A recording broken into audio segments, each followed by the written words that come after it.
Blessings. Welcome to today's Law Enforcement Daily Devotional. Today we're in Jeremiah, and we started our read in chapter 49, and we read 34 through 39. Then we went to chapter 34, and we read verses 1 through 22.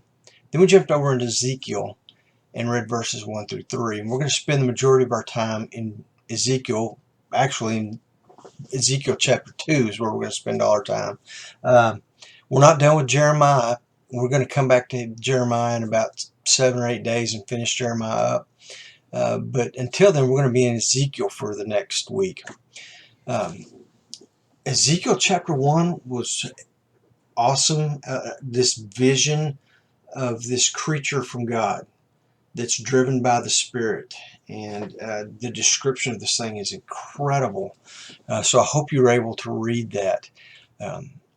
But we're going to jump into chapter 2 because to me that's where the law enforcement takeaway is. Ezekiel's calling here in chapter 2 is very similar to law enforcement's calling. It is not a law enforcement calling. God didn't say this is for law enforcement, but this mirrors, our calling mirrors what Ezekiel is called to in here. So just understand that this is not a law enforcement calling. I wouldn't say this is a law enforcement specific takeaway, but it mirrors our calling so much so that we can't help but look at it and see how see the comparisons between what Ezekiel is called to do and what we're called to do. So jumping right into it, chapter 2 verse 3 says that Ezekiel is being sent to a rebellious people, and these are God's people. These are the Hebrews.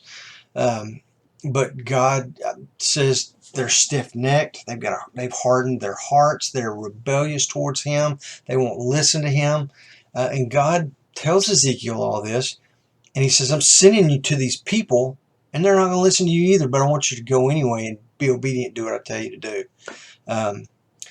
We are sent into communities where our communities have rebellious people in them as well. Not everybody in our community is rebellious, but we have rebellious people. Otherwise, we wouldn't have a job. So, I mean, that's an interesting way to think and look at rebellion.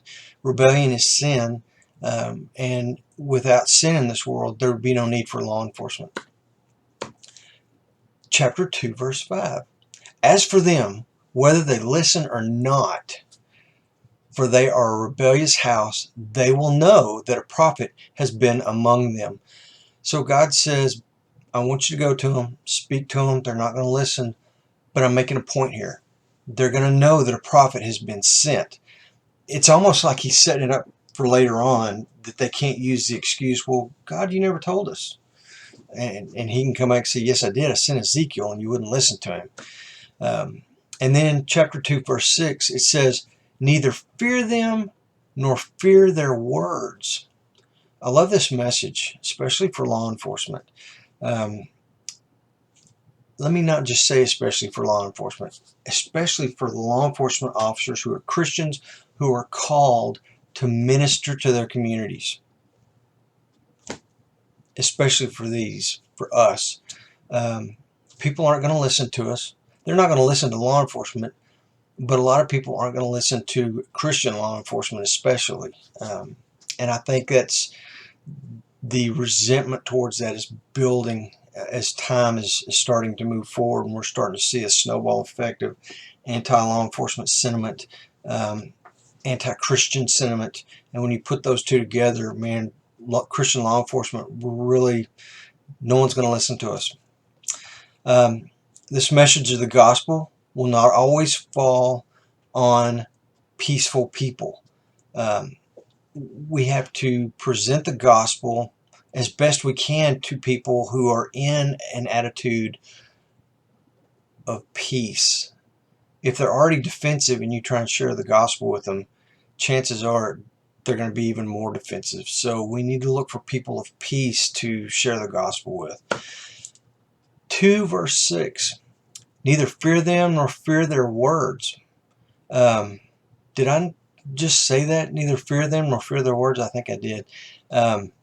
They're going to reject us, but we are still called to share the gospel, still called to plant seeds.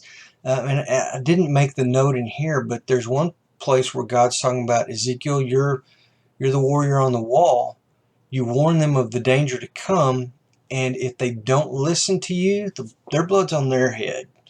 But if you don't warn them and disaster comes on them and you knew it was coming, their blood is on your hands. Again, this is not, God's not telling this to law enforcement. So I'm not telling you all the people of your community, their blood's on your hand because you didn't share the gospel with them. I'm not saying that.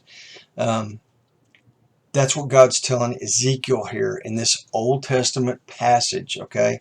But as law enforcement in today's culture and society, we still have a responsibility to share the gospel to people of peace when we get the opportunity.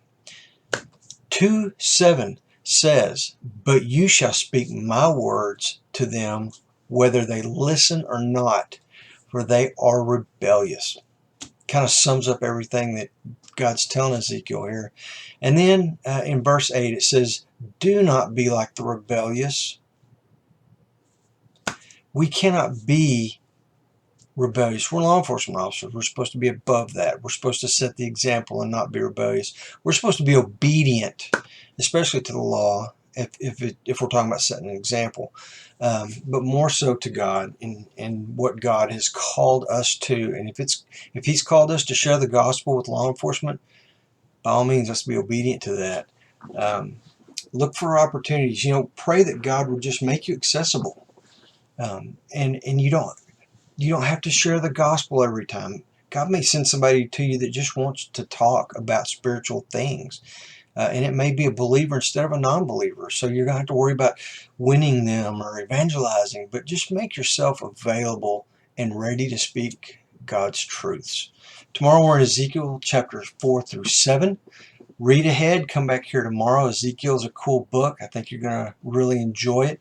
And we'll see what kind of law enforcement takeaways we can find. So in the meantime, you guys be safe.